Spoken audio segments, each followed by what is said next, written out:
Good evening, everybody. Thank you for being here tonight. Thank you for partnering with us for Christian education and really championing Christian education here in the Wheat Ridge and Denver area. I was thinking about it today about what to say, and just the ability to both provide an excellent academic experience for our students and also teach them how to discern and think biblically um, is really a true blessing. We're blessed to be able to do that, and the students are blessed to be able to receive that and learn in that kind of environment. So appreciate all that you do to make that happen, and even just being here tonight and investing in the school in that way. Thanks for being here and making time to be here tonight. Last year, about this time, we did a Renew a Nation evaluation meeting that was very similar and really was a great way to kind of move into the summer, hearing from the Renew Nation team and knowing the things that we needed to be working on. And that was just a really positive experience. So we're hoping that tonight will also be the same kind of experience, get us all on the same page, help us to understand kind of the things that we can celebrate from this school year, the things that we need to pray about, and the things that we need to do and take action on to looking forward to the next school year. I just wanted to kind of give you a quick overview on what the evening looks like. We're going to hear from a couple different people regarding some school highlights and testimonies. We're going to talk about 3 advancement priorities for the 26-27 school year, and then kind of talk about how you, meaning all of us, can help make those things happen. So I'm going to open us in prayer, and then we'll get started with the different school year highlights and testimonies. We are grateful, Father, for this group that's gathered here tonight. We're grateful for their interest and investment in Christian education. We are grateful for the students that they represent and the students in our school. Pray that you would continue to use Beth Eden as just a way to help them grow and learn and be more like you. I thank you as we're starting Teacher Appreciation Week. I thank you for our teachers and our staff and the many ways that they sacrifice and give of themselves for this school. And I pray that you bless them this week. I pray for this meeting that you would give us wisdom and grace, and that you would help us all to just understand the ways that we can best help and serve Beth Eden Baptist School. And I pray you continue to bless the school this week and as we finish out the school year. Amen.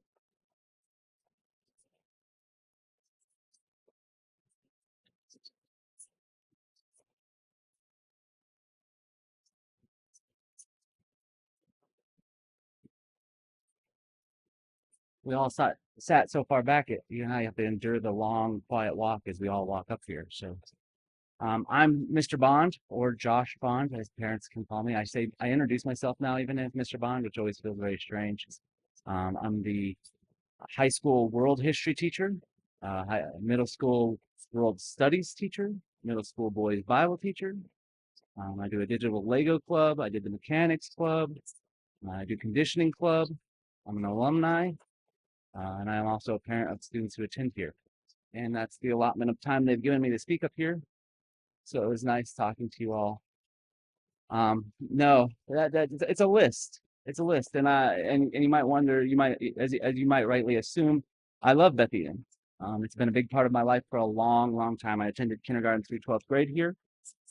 I've got the chance in the last 2 years. This is my second year back teaching here, and this year I've taken a little more of an expanded role. Just got an opportunity to do a lot of really cool things. And one of the things they asked me to do is come up and share some of the exciting things that we've been able to do at the school this year. And I just think it's really been an exciting time. When I came into the school last year, fresh-faced and no idea what I was going to do and how I was going to do these things, I had all these big ideas in my head, as new teachers often do. And it was like, what am I going to do with all of this information? How am I going to start doing some of this exciting stuff I want to do? When I sat back and listened to the students about what they wanted, one of the things I often heard the students talk about was, we just don't have enough electives. There's not enough cool things that we can do. And certainly we had just taken our daughter out of a public high school, and she had had like a pottery class that she had really enjoyed, where they had kilns in the school, and they had had animating classes, and they had had things that had really appealed to her. And then we came, and it was like, okay, she was like, I want to take some other exciting stuff, and it's like, well, how do we do that? And so we, like as a leadership team, they talked about what they should do, and they came to a bunch of us, and they're like, what kind of things would you like to do to help students get some of those opportunities? And they talked about an idea of clubs. And they came to me and they said, would you be interested in teaching any of the clubs? And I was like, well, I mean, like, there are things that I like doing, and there are things that I think maybe students would like doing too. And why not combine those two worlds together? And so, like I said, I've gotten a chance to do the mechanics club. And if you were at the silent auction, you probably saw some of the, or you probably saw the scooter that we rebuilt, and that thing was not running. It had sat in my garage for years. My wife is shaking her head in disgust right now. For many, many years, that had sat in our garage. I'm not the English teacher. I'm the history teacher. It had sat in our garage for many years, and it was in quite the disarray. And I had students help me, and they'd stay after school and help me, and they'd come during extra classes and help me. And we tore that thing all the way apart and put it all back together. And not every student had a chance to touch every bolt. It just didn't work out that way because of time. But we had students who learned a lot. And then I found to my great interest that, like, partway through, a bunch of the people who were in the class were like, I don't even understand what we're talking about when we talk about some of this stuff. So we took a couple of days apart where we just sat in front of a whiteboard, and I was like, this is the difference between a 2-stroke motor and a 4-stroke motor. And this is the difference between why this will work in a scooter and why this would not work in a car, and how we could maybe change oil in a car, and how we would maybe change the brakes in a car, and just having those conversations with students. And I think a lot of them really enjoyed that. I think some of them decided they probably never want to take mechanics club again, which is fine too. 12 of us crowded around that little scooter was a lot. After that, we moved that class when it got cold and I didn't want to lay on the cement and work on people's cars anymore. We moved that into a digital Lego club, which a lot of students take part in. And we do weekly challenges. It actually ends up being about 3-week challenges, where every week I give 3 weeks to try to come up with an idea and strategize. Sometimes they make teams, sometimes they don't. And the teams who win get to take an actual Lego set that I have supplied for them. We also do a conditioning club. And as you can tell, I'm in peak physical form, so I'm the one that they chose to teach that class. Or I was available. And when they asked, I hadn't torn my shoulder yet last year, and then I tore it soon after. But it's been an exciting time, and I know that we're working on getting the weight room equipped and ready to go with a lot of that stuff up there. And it's been really exciting to see how clubs have just really taken. And those are just the 3 clubs I teach. There are a lot of clubs. In fact, there's so many that I often look at the list and think, like, I would love to do that. And I think teachers are already discussing clubs that they think would be interesting to start again for next year. So I think that that's been a really good involvement for the students. I've seen a lot of kids. I don't think we have many kids who aren't in any clubs. In fact, I think most of them have probably taken a club. And I wish I had a list up here to read you off a list of all the clubs, because we have teachers who are doing some amazing things. And then another thing that's come from that is we decided we were going to build up a student leadership team. Our student leadership team at the beginning, we weren't sure what that looked like, if it was going to look like student council or a leadership council. And we sat down to end last year and we said, okay, students, if you're interested in joining a leadership council, we're going to make you fill out an application for it. And we did. And Mrs. Kuhn and I sat down over the summer and we started looking through the applications. And we started realizing there were really 2 sets of kids as we looked at these applications. There were kids who needed to learn these leadership skills because they were headed towards leadership and they didn't have the skills yet. And then there were students who needed the leadership class because they were headed towards leadership and they had no idea what they were doing. And they didn't even realize they were headed towards leadership. And we were like, well, how do we decide out of those who really needs to build leadership? And we decided just to come together, and every student who applied got to make it on the leadership team. I think that's the first time we've announced that out loud. But every student who applied made it on the leadership team. And it wasn't simple. I made them come to 0-hour classes, which is at 7:30. It's before school begins, once a week. High school would meet once and middle school would meet once. We'd learn an important leadership skill. I would try to tie it to a picture so that they would have something to learn about. And then I would encourage them to go out that week and apply those skills to the way that they were dealing with their friends and their sports teams and their drama teams and their choirs and their bands and all the things, and say, like, now go out and use this information. And it was a really exciting time. And I think we saw a lot of growth come from that. From there, we built different teams even within there, where our leadership teams were focused on different things. We had a See You at the Pole team. This year, for the first year probably ever at Bethune, we had 2 See You at the Polls. where we had a chance just to get together and pray, and that was student led. They decided how it was going to go. They decided what days it was going to be. They decided what snacks my wallet was going to buy for them. It was great for them. We also had students who wanted to be part of a rules committee where they wanted to talk about maybe some rules changes and talk about maybe some things that they thought, could we look at talking about these things, which, I thought that was great to give them an opportunity to even have that resource to learn how to speak to people who are above them and say, like, could we maybe make some positive change? We had all kinds of different teams, and it was just exciting to see the students gravitate. We had a pep team who was in charge of what we did at Thanksgiving for our Thanksgiving week and what we did for Spirit Week, and it was just cool to see the students really step into those roles and start to take leadership. I think that when you're at a school this size, the major advantage that you have as a school this size is the fact that every teacher has a chance to reach every student. When I used to work with youth in a church not far from here, we always called it the red zone, and that was whenever a student was by themselves. We were always like, no red zone, no student by themselves ever. It was like the cardinal sin of what we were doing, because our emphasis and our focus is on developing and building relationships with students so that we can disciple them in a way that they can't get discipled anywhere else. And I see that being acted out here at Beth Eden as well, which is so very important. You might think, oh, I'm just sending my kids to this school so that they aren't learning about evolution, or they don't have to sit through gender courses at school, or they don't have to get made fun of people at lunch period. But I can tell you it goes so much deeper than that when you bring your students here. I used to tell people all the time when I was working with youth that if we don't focus on the generation that's in youth now, then the future will be lost for everybody. And I think that that's what we're doing here at Beth Eden, is we're making a distinct focus on the generation that is right now, to make sure that when the leadership who's here now is ready to step down, there are people who are ready to step up and fill that void. And that's happening through leadership, that's happening through clubs, and we even see it happening with one-on-one discipleship and even bigger discipleship. At one point this year, I decided that during lunch break once a week, I would like to meet with some of the teen boys, and I just made it an open invitation to the high school boys. Hey, any guys want to come to my classroom and lunch once a week and want to just talk about the Bible? We're going to go through the book of James. It was formative in my growth. If you want to do that, show up. And it started out with 2 guys. And those 2 guys went out and invited 2 more guys. And those 2 guys went out and invited 2 more guys. And it got to the point where it felt like almost every high school boy was coming on Tuesday afternoons to my classroom.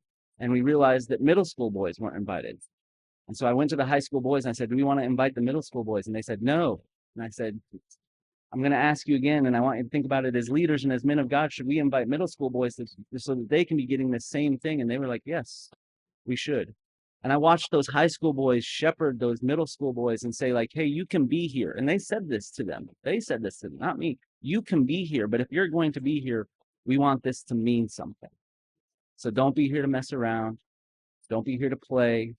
Be here to learn about the Bible. And it was awesome to see that take place. And like, we are still going through James. We aren't even going to make it through it before the year is over, but it's great to see these students stepping up into these roles. We see students who are stepping into Bible journaling, all of these things that you'll never see in any other school. And I just think it's been exciting to see where Beth Eden has gone this year. And it's exciting to see the vision of where it can go in the future. And again, I just want to encourage you that this is not just a replacement for a school because we aren't teaching things you don't want. We are actively engaging your students in discipleship, and that feels like a really important piece we can't forget. So, thank you.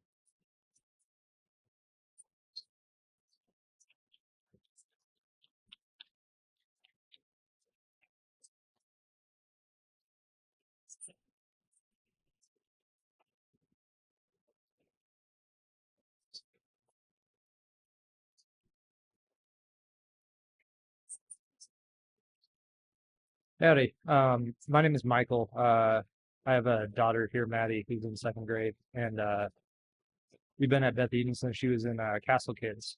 We kind of stumbled across Beth Eden. It was the middle of COVID, and I have a pretty weird schedule just trying to raise her by myself. I work full time, and I needed to find a place at that time that was open, and then also that it was flexible with my schedule. And that I could just feel good about dropping her off every day. And we came into Castle Kids, and the staff at the time, Mrs. Slocum and Miss Johnson and Miss C, they felt like they were part of my team kind of just from day one. when I would have things come up, there'd be days where I'd have to work late, days where I'd have to come in early. They were always super flexible and working with me, and I could tell that they just wanted me and Maddie to succeed. When she was finishing up preschool, I bought a house out in Aurora, and part of the reason I bought the house was because it was in Cherry Creek School District. And I was thinking, okay, well, crappy part of town. Oh, sorry, I'm in church. Crummy part of town. Hey, you guys asked me to speak. But I thought at least it's going to be a decent school. And so we went to the kindergarten orientation there, and I just had a bad feeling in my gut. Between the class sizes, the curriculum, the politics, and the philosophy of the school, I just didn't feel comfortable sending my daughter there, knowing how much of an impact whatever school I chose was going to have on her life. And so I didn't really know what I was going to do, but between Mrs. Heater and Miss Kittle, who helped out at Castle Kids in the summer, and a few other staff members, they slowly started kind of twisting my arm and, what can we do to help keep Maddie here? And to be quite honest, I was a little bit reluctant at first. If you guys know what our traffic's like, driving from Aurora here every day. Yeah. So signed Maddie up for kindergarten, and to be quite honest, it's one of the best decisions I've ever made, and I haven't looked back. We do, like I mentioned, it's I hate driving, and it's 2:25 to 25 to 6 every day in rush hour, and then flip it on the way home. And I could think of a lot of better things that I could do with my time, but I think of what she gets here, and it's well worth it. I've just seen so much growth in her over the few years, academically. So my mom is a teacher and she's a principal. So I had like the importance of education drilled into me at a very young age, and it's carried over as an adult. And I can say Maddie's way ahead of where I was when I was her age. And I guarantee she's way ahead of where she would have been had I sent her to public school. They're doing things in second grade that I wasn't doing until third, fourth, fifth, fraction, multiplication. A lot of schools don't even teach cursive anymore, and she writes cursive better than I ever did. Beyond that, just the Christian focus on the education. I don't think she's just learning about God. She's growing to love God, and that's been happening since preschool. She used to come home singing, Jesus loves me, or singing the Zacchaeus song, or I think Father Abraham's just meant to wear the kids out, but like she come home singing that and wearing herself crazy. And now she comes home and she's reciting her Bible verses, or she's telling me a story that I didn't know. And it's so nice having that complement what I teach her at home versus being at odds with what the alternative would have been. And I think probably one of the biggest battles for parents, or biggest fears for parents, is having their kid enjoy school. I know for me, I did not like going to school, especially with my mom working there. I was there a lot longer than I needed to be. And I got to be honest, there's not a day goes by that I drop Maddie off in Carline that she's not excited to get out of the car. Sometimes at my expense, I want to get an extra hug or whatever. And she's like, I want to go to my friends. She gets sad. I had to pick her up for a doctor's appointment the other day, and she's like, I'm going to miss the experiment. And I can just tell that she really enjoys school and she loves learning. And I can't thank Beth Eden enough for that. The longer that I've been here, I've gotten to know the faculty and the staff, and I see the passion and the energy that they put into their work. And it's the big events. It's things like the Christmas tree lighting, the carnival, the concerts. None of it's done haphazardly. Everything is well thought out, and I can see the amount of energy and the passion that they put into all of that. And I know that same kind of dedication is being done in the classroom every day. And the other thing that I love seeing is just kind of the community and the camaraderie with the kids. Maddie will come home and she'll be telling me about, she pushed the kindergartners on the swing, or the fifth graders braided her hair. I see the high schoolers line up and do Carline in the morning, and they know all the little kids by name. And you can tell that they take an interest in it. They're not just doing it because they were told to do it. And I just love it. The more that I'm around it, the more that I want to help. I was a little bit nervous at first when they asked me to drive the bus the first time, and now I'm the unofficial bus driver, and I'm more than excited to take the kids up to camping on Thursday, assuming the weather will allow it. this year I've had the privilege of helping Miss Hill do the library for the first and second graders, and it's fun just getting to go in and hang out with them and reading the story. And you feel it carry over. When they were getting ready to do the spring concert, I was dropping Maddie off in the classroom, and all the kids are lined up to give me a high five. Will break my knuckles. But it feels nice, one, just being a part of my daughter's education, and then also feeling like I might make a little bit of a difference in another kid. And just to the faculty, I just want to thank you guys. You guys have been a huge blessing. I thought I kind of stumbled by Beth Eden by chance, but I really feel like God put us here. And for the parents, I know you guys put a ton into your kids, but I'm sure there's always more that we can be doing to try and help this school. And I know the school appreciates it, and I know it rubs off directly on the experience that our kids have in their growth and their development. So just again, I want to thank you guys. You guys have been awesome.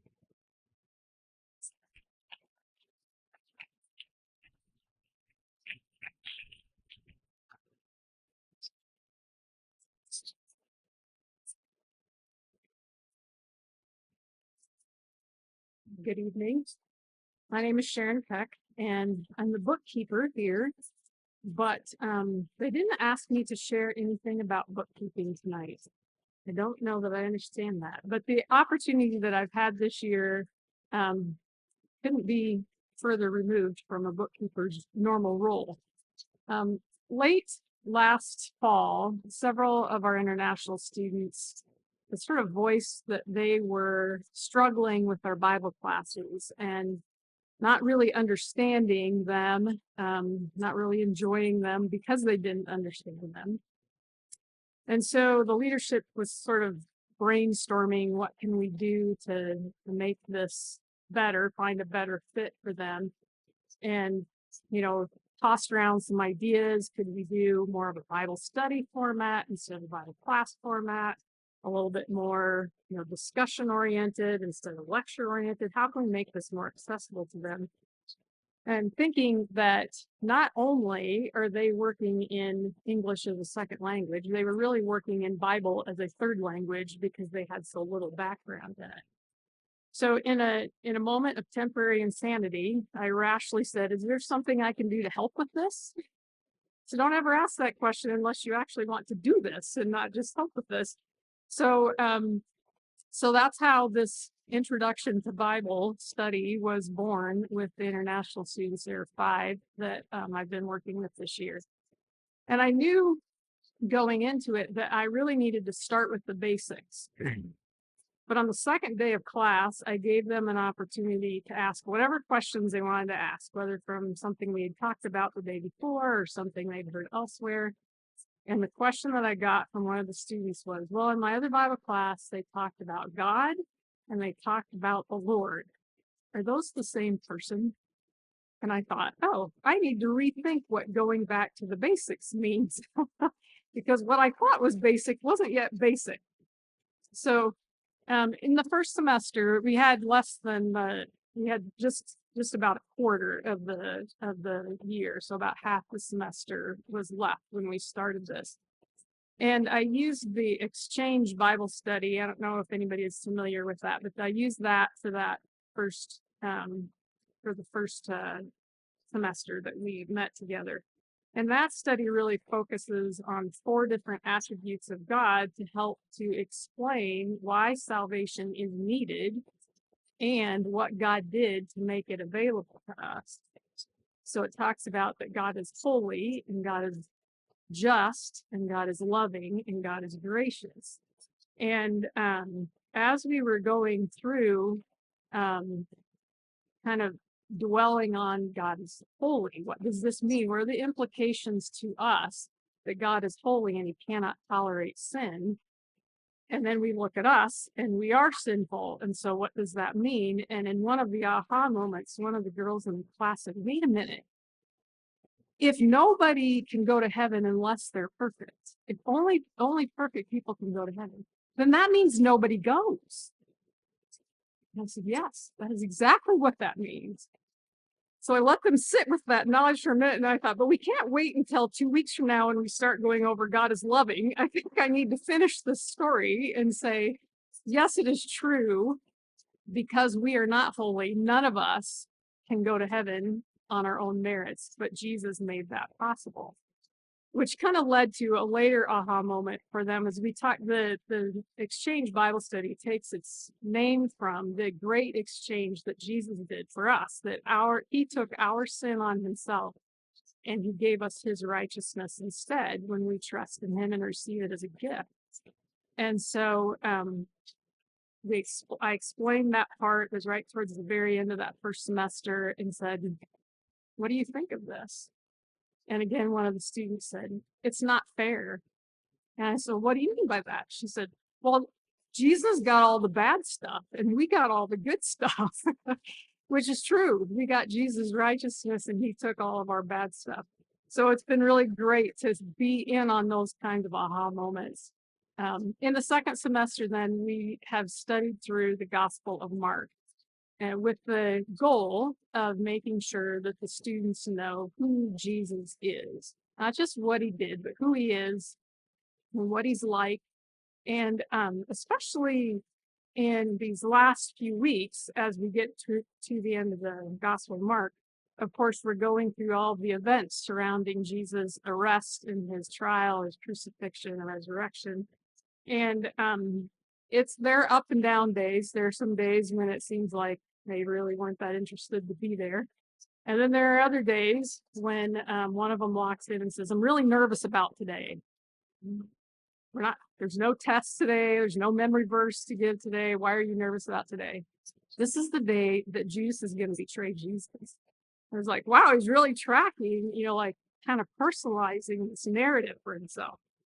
And same way we finished in Mark 14 or 15, we finished the part about just the crucifixion and ending right there with Jesus' death. And the one girl said, but what happened next? Like, come back tomorrow. Yeah, come back tomorrow. So it's just been really a neat opportunity to see what God does through the study of his word. I don't think there's anything I've done that has stretched me any more than this has, nor has there been an opportunity to see God work the way that I've seen in this class. So I am grateful, though, that God has promised in Isaiah that his word, the word that goes out from his mouth, will not return empty, but will accomplish its purpose. And that's what I'm resting in for these kids.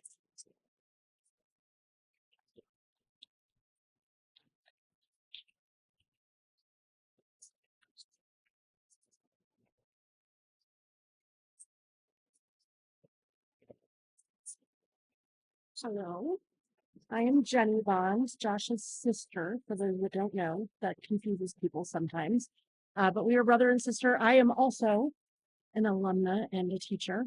And so I have been at Beth Eden. I counted the other day, I believe I celebrated my 30th Purple and White Day this year. So I've had a lot of Purple and White Days during Spirit Week in my life. And I joke with Mrs. Kuhn and other people every year that I sign my contract, and then about mid-July, Jessica and I have a meeting that's like, this is what I need you to teach next year. And I say, okay, because, well, that's not true. One time she asked me to teach a math class and I said, no, thank you. But I usually say okay to almost anything she asks of me.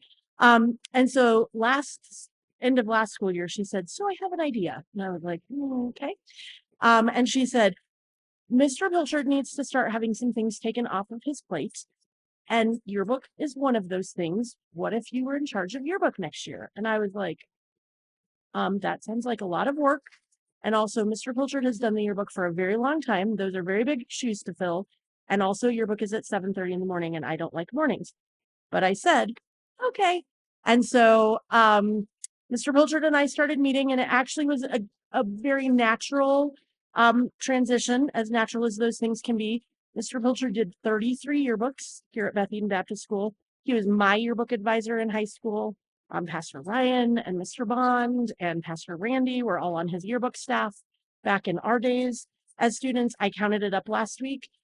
He taught 173 Beth Eden students in yearbook class over the years. So an incredible legacy, huge shoes I could not hope to fill, but I took over the yearbook this year with his help. And it worked really hard with our students. We had 9 students on yearbook. It varies from year to year. Some years it's juniors and seniors. Some years we open the door to sophomores. This year I had sophomores and seniors. No juniors wanted to be on yearbook. And so I had 9 students on the yearbook this year, and it was a journey. There were, if I'm being very honest, there were some really fun moments. There were some really difficult moments. And right near the end, we had a really difficult moment when the yearbooks came. They were a week early. We were very excited. We opened the boxes and they were misprinted. And there was just like this deflation of like, what? And so during the last probably week leading up to the yearbook thing last Friday, I was talking to my reps from Jostens. We were talking with each other. We were trying to figure out what to do. And finally, our rep from Jostens was like, I just need to come see you. And so she came to see me last Wednesday. And we made everything right. The students are getting new yearbooks, reprinted yearbooks before the end of the school year. But she also told me, oh, I have something exciting to tell you. And I was like, okay. And she's like, I just want to let you know that your staff won an award. And I believe I have it here to show you all. And I think it's on the screen. But she gave me this award that our staff won. I didn't even know there were Jostens Yearbook Awards. But it says that our school, our yearbook staff, won a gold honor in the Jostens Book of Excellence yearbook. I did not know that was a thing, so I looked it up because I was like, that's fantastic. What does that mean? And so I looked it up, and that's why I brought my phone up here so that I could tell you all accurately what that means. But basically, it's an award. The Jostens has platinum, gold, silver, and bronze awards. Beth Eden Baptist School could not at the moment win a platinum award because the requirements for platinum involve things that we don't do. For example, you have to raise at least, I think, 35% of your yearbook revenue from advertising, and we're not currently doing that. Although I have signed up for a webinar this summer that Jostens offered about how to more effectively make advertising a part of your yearbook budget. And so maybe we'll try next year. But we do not currently do advertising, so we automatically are disqualified from platinum because we can't meet that requirement. But gold is the second highest. It's the highest that we could achieve at our school. And we won that award. And they let me know that only 2% of schools nationwide earn gold recognition. So that's pretty impressive that our students at our little tiny school in Denver, Colorado, are one of the 2% that won that award. The things that they look at, there has to be comprehensive coverage. Jostens policy is at least 50% of your students have to have their picture in the yearbook at least twice. I didn't even know this award existed, but I challenged our yearbook staff at the beginning of the year that in a school the size of ours, I wanted 100% of our students to be able to see their face in the yearbook at least 3 times. And we achieved it many times beyond. Like we had students who were in the yearbook like 10 plus times. But we made sure even Castle kids, even elementary students who are not always like largely represented in the yearbook because it's put together by high school sophomores and seniors who don't know the Castle kids. I challenged them to make sure every kid's face was in the yearbook at least 3 times, and they succeeded. So we hit that mark. There has to be strong theme development. We are not required at Beth Eden to use the school theme as our yearbook theme, but the students did vote to do that. And so our yearbook theme was Let's Go. You can see, if you haven't seen a yearbook yet this year, that's the cover of our yearbook. And it says Let's Go on the back of that Jeep. And so then throughout the yearbook, we kind of used a travel theme in our layouts and things. And because we had strong theme development, that was another part of the award. They call it effective project management. Basically, it means, did you meet your 2 deadlines? And we did, by the skin of our teeth a few times, but we met our deadlines. And then also, you have to make sure a certain number of students are purchasing yearbooks. The way we do it here at Beth Eden Baptist School is we all just purchase a yearbook. It's rolled into fees at the beginning of the year and things, which is really important to me because a lot of work goes into the yearbook. We meet at 7:30, 3 mornings a week. And our students work really hard, and they work at night sometimes and on weekends sometimes, working on the yearbook. And so I want all of our students to be able to see that, to see themselves represented in the yearbook. And so I'm just really proud of our students. I'm proud of our program. I'd love to continue to grow our program. I have ideas of how that can happen. And one of them is I'd really like yearbook, if at all possible, to become both a class and a club. And so I would like to open it up to students, maybe even in some of the younger grades, like middle school, where it could be a club. They're not getting credit for it. So if we can figure that out schedule wise, students who have an interest in that, I can start them in 6th grade. And by the time they are in high school, they have some experience. We're going to try to add a journalism aspect to yearbook. We have goals and ideas of some of the yearbook students running some of the school social media. They have access to all the pictures. They like Instagram and Facebook more than most adults do. Obviously, it would go through filters, but so we would like to add some journalism to it so they're getting some social media experience. And Jocelyn's has entire programs where they can letter in yearbook. They can get honors cords at graduation for their achievements in yearbook. And I would love to start implementing some more of that here at Beth Eden, and just making our yearbook better and better and making it something that students want to be a part of. And so if you have students that are in high school, we would love it if you would encourage them to join yearbook. But even if you don't, look through your students' yearbook or your grandkids, or there's always one in the church office, in the school office. We would love for you to take time to flip through it, look at the hard work the students did, and just appreciate a look back over the school year that we worked really hard and were recognized nationally for the work the students did.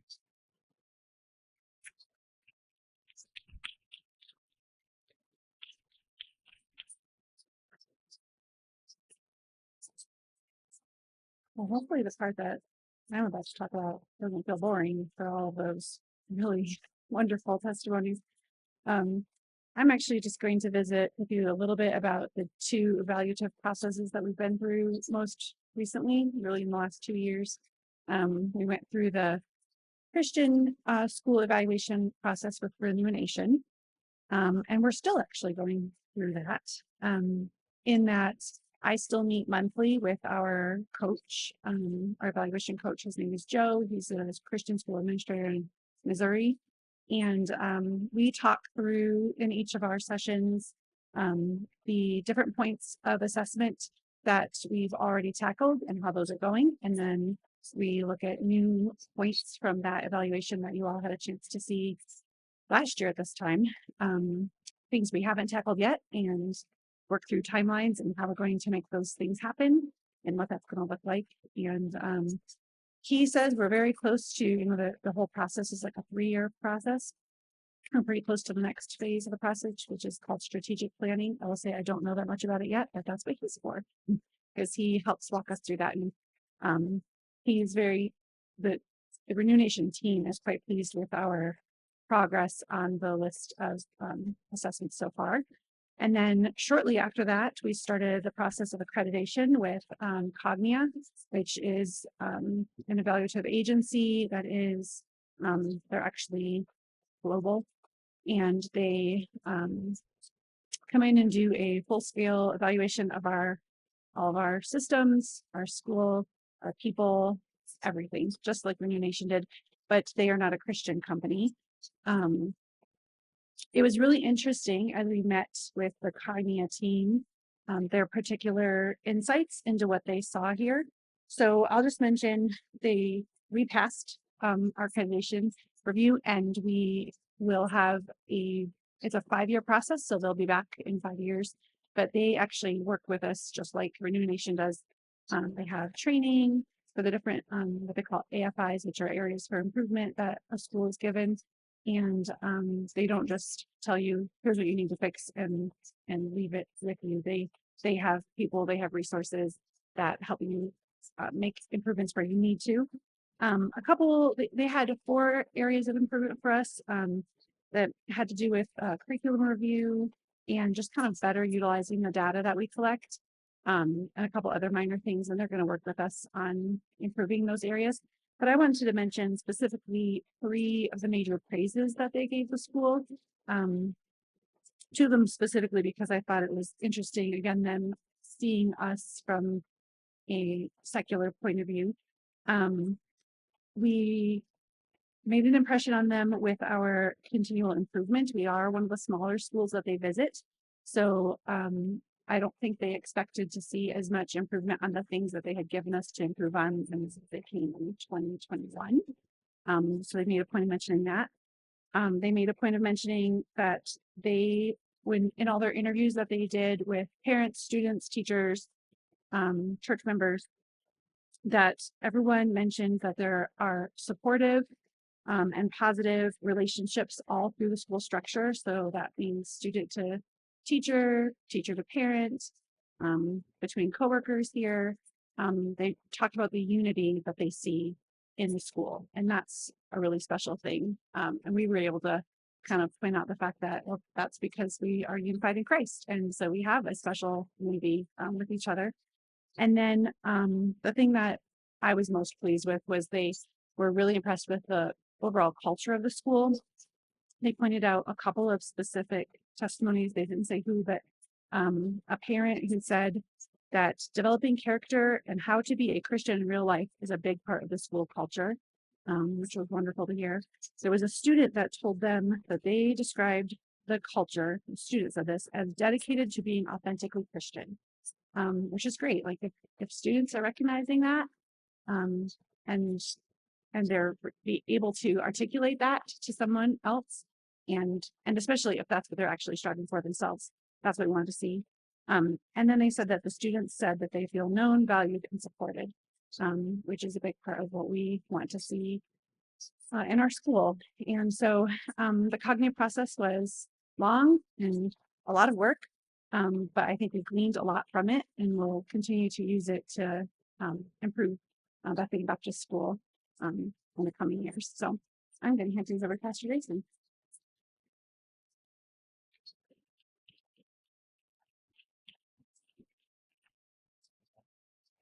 I'll thank you as well for being here tonight. Thank you for taking an hour out of your Monday evening to talk about something that's important.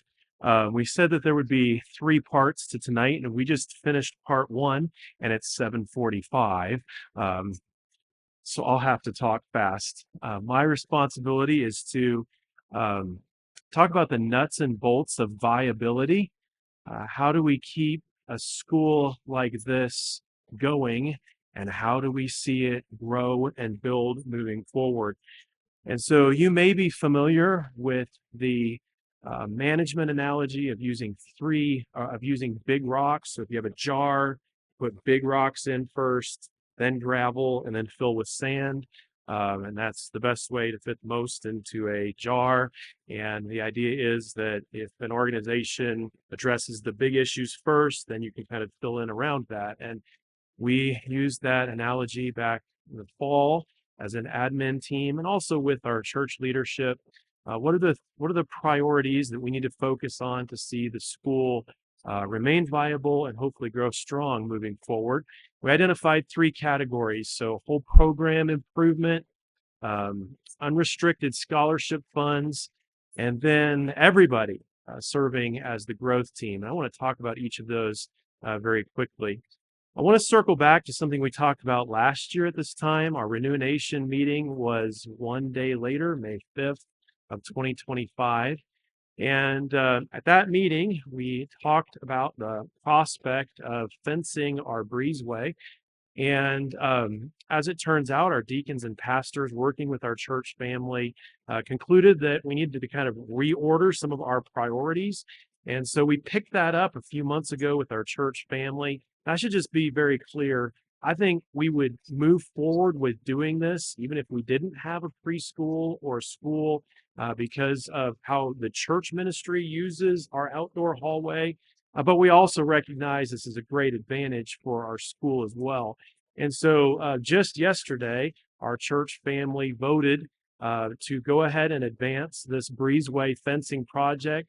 You can see what some of the renderings of what the fences will look like and where they'll go between the buildings. That's between Alumni Hall and Building 4.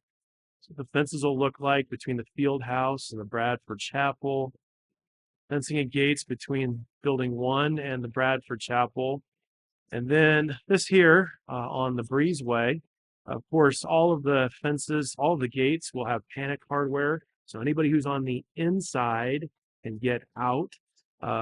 We will use the same access program that we use for all of our doors. So all the teachers will be able to get in and out. But basically, our property was designed by an architect from a different part of the country that really celebrated openness. And as the city has moved out towards us, we feel it's important to protect that part of our property. So I'm only circling back to that now because it's something that we talked about last year. I want you to know that by God's grace, we're planning on moving forward with that in the next few months. Also, just want to mention the next project on our radar is completing the preschool playground. We already have the equipment for the playground. We actually purchased the fencing for around the outside of the playground. It just became clear that we weren't going to be able to do this by hiring out all of the responsibilities. We're going to need to do some of the work ourselves and then ask for help from contractors from the community if they're willing to help us. We have approximately $67,000 on hand, and with the Breezeway fencing project moving forward, we can turn our attention to trying to set up this project.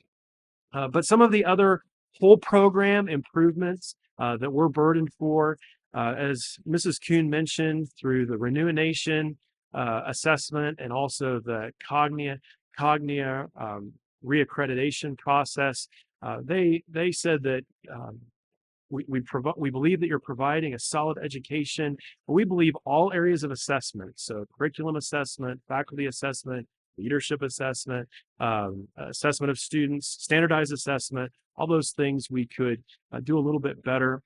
It's just become clear in our school that on both sides of Mrs. Kuhn, so she is our administrator, above her because we're a one church owned and operated school, we have a deacon board, and below her we have an admin team. And over the last year and a half, it's just become clear that Mrs. Kuhn would be benefited by both sides being strengthened. So the admin team that serves her right now is the same admin team kind of led through the end of COVID and into a school reset. But I think we have faculty and even folks within our ministry that could better assist her in supporting her, and then also readdressing our governance on the top side. We believe that as a school, our primary responsibility is not to usurp the role of a church, but to serve the church and to serve Christian families. And it seems like there are opportunities in our community to serve churches and individual families, or homeschool families, that we haven't yet capitalized on. And so we would like to do a better job of increasing our homeschool options and then making them available to Christian families in our community, and then improving alumni relations. Now, that is not an exhaustive list. It's only maybe a third of the things that we're focusing on, but these are things that we thought we should share with you. Second, we need help getting students here. Every year, we have the need of about $150,000 of scholarship funds. Those scholarship funds fit into basically 4 categories. One is not listed, and that is discounts for students. We offer multi-student discounts and other discounts for our students, and those are a substantial part of our budget. We need financial aid for existing students. Going into next year, we need approximately $42,000 of funding for existing student needs. We try and keep scholarship money on hand for students that through the course of the year, a family, mom or dad loses a job and their income is significantly reduced, and they're doing the best they possibly can, but don't want to lose their home and things like that. And so can we step in to help them through that hardship season? And then financial aid for prospective students.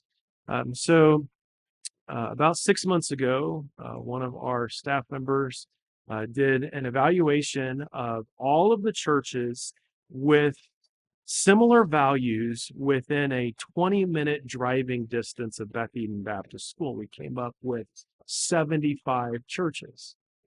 And if we reach out to those churches, we have no doubt that there will be students in those churches that would love to be here, but can't be here because of our price point.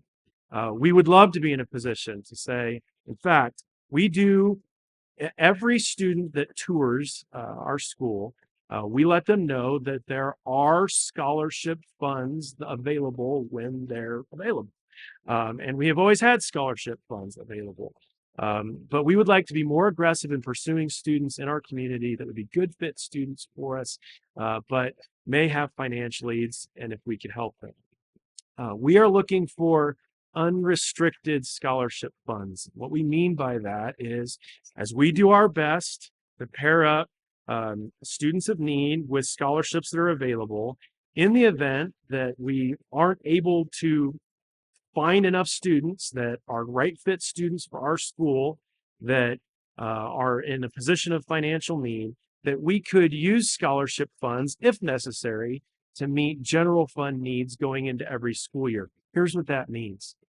It means that during the summer, we can be as aggressive as we can in pursuing new students with the confidence that there will be a school year in the next year. Does that make sense? That's what we mean by unrestricted scholarship funds. We can aggressively pursue new students with the confidence that we will have school in the next year, and that scholarship funds could be used for general fund needs if necessary. Third category of kind of big rocks is this. Before we get there, we have just completed, actually, I'll thank Pastor Randy, who's our webmaster, both for the church and for the school. He's just completed about a 6-week reset of our website. It's beautiful. It's been steered towards prospective students rather than towards our own school family, assuming that our school family will be willing to work a little bit harder to find information on our website, whereas prospective students are looking for quick access to answers. And so he's just completed this. It looks great. And I think that positions us to reach out to prospective students. Someone has said that Beth Eden Baptist School is the West Side's best kept secret. In a recent leadership team meeting, one of our leaders said very enthusiastically, "That's a problem. We don't want to be the West Side's best kept secret. We want the West Side of Denver to know exactly what you heard tonight, that there is a little Christian school, corner of 26th and Wadsworth, that is providing a good quality education, a well-rounded education, and that you should consider enrolling your students here." But for most of the 54-year history of our school, we have done zero marketing. So for the last 2 or 3 years as an admin team, while doing our best to improve the quality of the school and just meet the day-to-day needs of the school, we've been formulating a marketing plan, but have not been in a position to pull the trigger. You say, why not? Well, for 2 reasons. Leadership bandwidth and simply the cost of marketing. And so early, just after Christmas, we reached out to many of our stakeholders, asking if they would be interested in serving in a growth team. And kind of the common response was, "I'm interested, but I'm not in a position to do the brainstorming, to do kind of the collaborative teamwork. Just give me something to do." And so we took about 6 weeks and said, okay, how can we prepackage marketing initiatives so that anybody who wants to could find something to do that would help grow the school? Rather than having a growth team, maybe the better way to do this is for everybody to be the growth team. And so we have about 10 initiatives. 5 of them really don't have anything to do with you. They just will kind of operate on their own, and some of them are actually happening right now. But 5 of them you can help with. The first is, if you know someone in your sphere of influence, in your neighborhood, your church family, that would benefit from being a part of Beth Eden Baptist School, you can connect them with us, and if we know their name, their contact information, we'll take the initiative in setting up a coffee or lunch meeting, inviting them here for a tour. All you have to do is help make that connection. Second category is social media marketing. We have met with a social media marketing expert, someone who does that professionally, actually in kind of our broader school family. We've met with folks who with an organization that does digital marketing, and basically we've come to the conclusion we can do this most effectively and most affordably ourselves, but we could use your help. So when we are putting things on social media, if you can assist by liking and sharing, we'll do the work of boosting, but you can help with that. Direct church engagement. We identified, as we said, 75 churches within a 20-mile drive here of the school, and we can engage those church families, the leadership of those churches, but we can have a head start if you think your church family or your church leaders would benefit from being connected to us. Would you help pair us up? And you can reach out to Mrs. Kuhn, you can reach out to me. We would be glad to either make that connection ourselves or have somebody from within our school family that can help make that connection. A direct community engagement. The remaining events for this year, so kindergarten graduation, our high school graduation. What am I missing? I guess that's about it. Most of our events have already taken place. We will have resources available for you, just simple paper resources, cards, things like that you can take and share, keep them in your car. You can share in your own neighborhood, door hangers, and any resources that you need to minister to people that are in your sphere of influence. We would be glad to help with that. And then finally, this last year, we put a float in the Wheat Ridge Carnation Parade, and we feel like we have opportunity to, in Wheat Ridge, Lakewood, Edgewater, South Arvada, to go where people are. We are also interested in participating in church vacation Bible schools, not in actually helping with the Bible school, but if we could be present, if the church would allow us to be present when a vacation Bible school ends for the day, maybe make some kind of treat available to the kids and be present to meet with the families. But we could use help with all of those events. And so the next step for that is that we are going to have a form. We'll send out an email to you. If you're able to help with any of those areas, you say, I don't even know exactly what's involved. We'll take care of setting you up so you can help with it. But if you're interested in helping, you can let us know. I was listening to all of the testimonies tonight, and we didn't assign topics for everybody.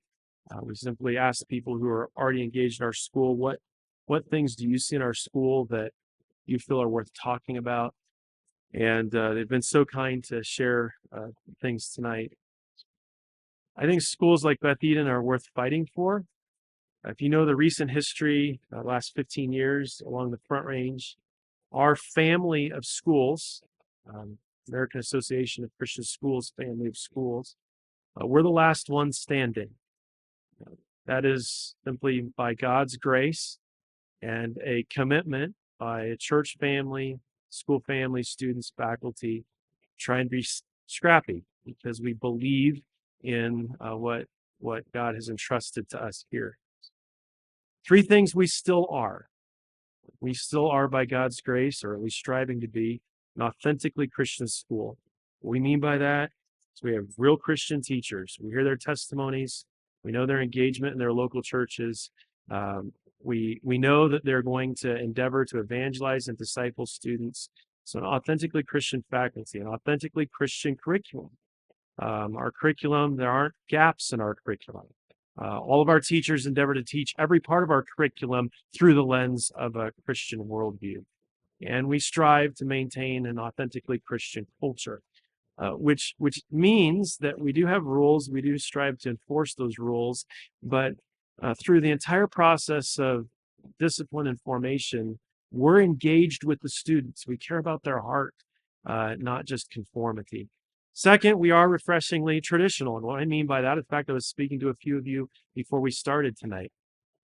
And you were telling stories, like Michael told, of the school district where he was interested in putting his daughter, Maddie.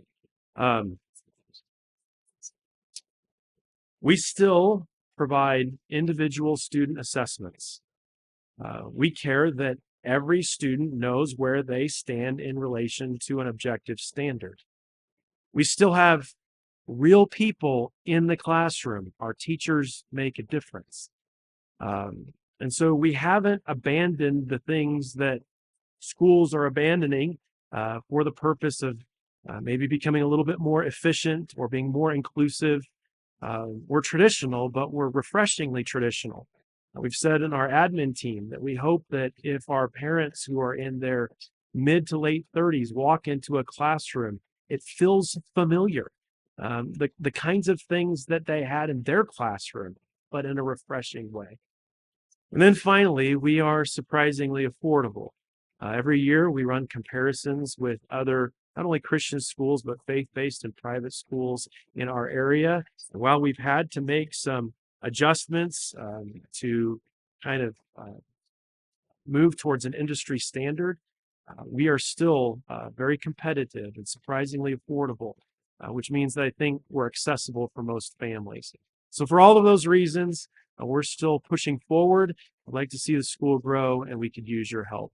Ask one of our parents, Hunter Hansen, to come and close our meeting tonight with some specific ways that you all can help.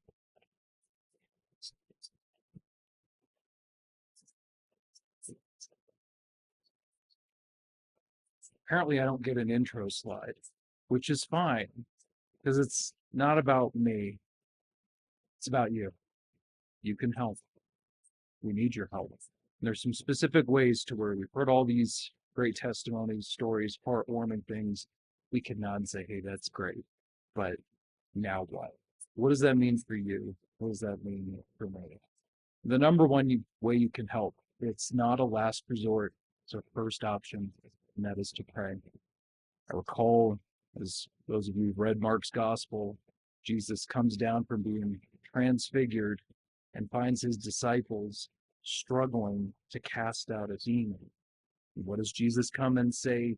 Nah, it's all in the wrist. You gotta do. No. He says this doesn't happen without prayer. Prayer works, and it's simple. In our household, we pray basically a daily prayer, and it's 3 lines with some extra stuff. God, save our school, grow our school, sustain our school. I'm not putting contours around how exactly that's going to happen, but we are all diligent in praying. You can be too. You can pray. Liking and sharing. I have a great story about how I've sworn off social media, but if you have not done so yet, you can amplify our reach. As mentioned, liking, sharing. If you want to know a little bit of algorithmic tricks, not going to tell you how I know. Comment. Comments drive engagements. You've seen in your feed, your friend commented on Beth Eden Baptist School's post. Say a few words, it amplifies the message. Trust me, that's how it works. And if you want to amplify, it's easy. Do we not have a better cause in front of us? I would say it's worth liking, it's worth sharing, it's worth commenting, it's worth engaging.